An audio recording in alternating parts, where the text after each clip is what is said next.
problema de alimentação. Enlevado na visão dos jardins prodigiosos, pedi ao dedicado enfermeiro para descansar alguns minutos no banco próximo. Lísias anuiu de bom grado. Agradável sensação de paz me felicitava o espírito. Caprichosos repuxos de água colorida zigue-zagueavam no ar, formando figuras encantadoras. Quem observa esta colmeia imensa de serviço, ponderei, é induzida a examinar numerosos problemas. E o abastecimento? Não tenho notícia de um Ministério da Economia. Antigamente, explicou o paciente interlocutor, os serviços dessa natureza assumiam feição mais destacada. Deliberou, porém, o atual governador atenuar todas as expressões de vida que nos recordassem os fenômenos puramente materiais. As atividades de abastecimento ficaram assim reduzidas a simples serviço de distribuição, sob o controle direto da governadoria. Aliás, a providência constitui medida das mais benéficas. Rezos anais que a colônia há um século lutava com extremas dificuldades para adaptar os habitantes às leis da simplicidade. Muitos recém-chegados ao nosso lar duplicavam exigências. Queriam mesas lautas, bebidas excitantes, dilatando velhos vícios terrenos. Apenas o Ministério da União Divina ficou imune de tais abusos, pelas características que lhes são próprias. No entanto, os demais viviam sobrecarregados de angustiosos problemas dessa ordem. O governador atual, todavia, não poupou esforços. Tão logo assumiu obrigações administrativas, adotou providências justas. Antigos missionários daqui puseram-me ao corrente de curiosos acontecimentos. Disseram-me que, a pedido da governadoria, vieram 200 instrutores de uma esfera muito elevada, a fim de espalharem novos conhecimentos relativos à ciência da respiração e da absorção de princípios vitais da atmosfera. Realizaram-se assembleias numerosas. Alguns colaboradores técnicos de nosso lar manifestavam-se contrários, alegando que a cidade é de transição e que não seria justo nem possível desambientar imediatamente os homens desencarnados mediante exigências desse teor, sem grave perigo para suas organizações espirituais. O governador, contudo, não desanimou. Prosseguiram as reuniões, providências e atividades durante 30 anos consecutivos. Algumas entidades eminentes chegaram a formular protestos de caráter público, reclamando. Por mais de 10 vezes, o Ministério do Auxílio esteve superlotado de enfermos, onde se confessavam vítimas do novo sistema de alimentação deficiente. Nesses períodos, os opositores da redução multiplicavam acusações. O governador, porém, jamais castigou alguém. Convocava os adversários da medida a palácio e expunha-lhes paternalmente os projetos e finalidades do regime. Destacava a superioridade dos métodos de espiritualização. Facilitava aos mais rebeldes inimigos do novo processo variadas excursões de estudo, em planos mais elevados que o nosso, ganhando assim maior número de adeptos.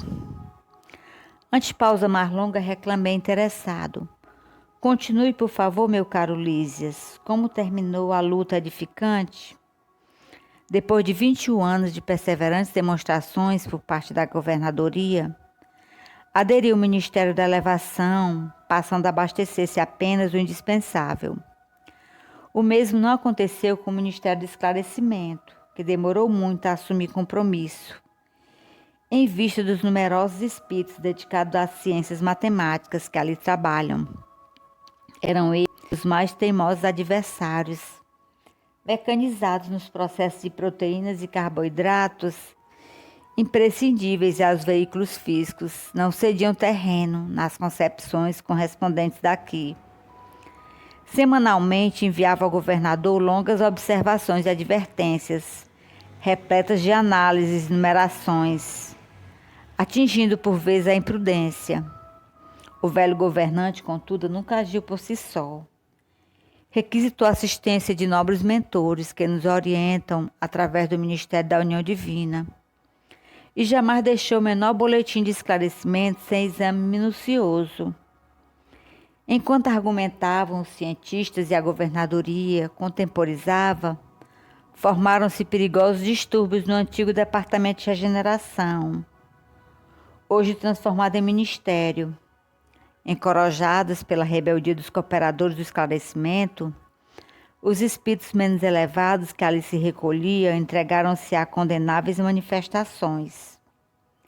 Tudo isso provocou enormes cisões nos órgãos coletivos de nosso lar, dando ensejo a perigoso assalto das multidões obscuras do umbral, que tentaram invadir a cidade, aproveitando brechas no serviço de regeneração, em que grande número de colaboradores entretinha certo intercâmbio clandestino, em virtude dos vícios de alimentação. Dado o alarme, o governador não se perturbou. Terríveis ameaças pairavam sobre todos. Ele, porém, solicitou audiência ao Ministério da União Divina. E, depois de ouvir o nosso mais alto conselho, mandou fechar provisoriamente o Ministério da Comunicação. Determinou funcionar todos os calabouços da regeneração, para isolamento dos recalcitrantes. Advertiu o Ministério do Esclarecimento, cujas impertinências suportou mais de 30 anos consecutivos. Proibiu temporariamente os auxílios às regiões inferiores e, pela primeira vez na sua administração, mandou ligar as baterias elétricas das muralhas da cidade para a emissão de dardos magnéticos a serviço da defesa comum. Não houve combate nem ofensiva da colônia, mas resistência resoluta. Por mais de 6 meses, os serviços de alimentação em nosso lar foram reduzidas à inalação de princípios vitais da atmosfera, por meio da respiração e água misturada a elementos solares, elétricos e magnéticos. A colônia ficou então sabendo que vem a ser a indignação do espírito manso e justo. Fim do período mais agudo, a governadoria estava vitoriosa. O próprio Ministério do Esclarecimento reconheceu o erro e cooperou nos trabalhos de reajustamento.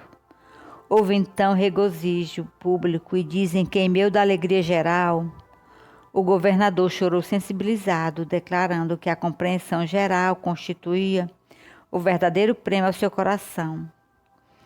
A cidade voltou ao movimento normal. O antigo departamento da regeneração foi convertido em ministério. Desde então só existe maior sofrimento de substâncias alimentícias que lembram a terra nos ministérios da regeneração e do auxílio, onde há sempre grande número de necessitados. Nos demais há somente o indispensável, isto é, todo serviço de alimentação obedece à inexcedível sobriedade. Presentemente, todos reconhecem que a suposta impertinência do governador representou medida de elevado alcance para nossa libertação espiritual. Reduziu-se a expressão física e surgiu o maravilhoso coeficiente de espiritualidade. Lísia silenciou e eu me entreguei a profundos pensamentos sobre a grande lição. Livro Nosso Lar.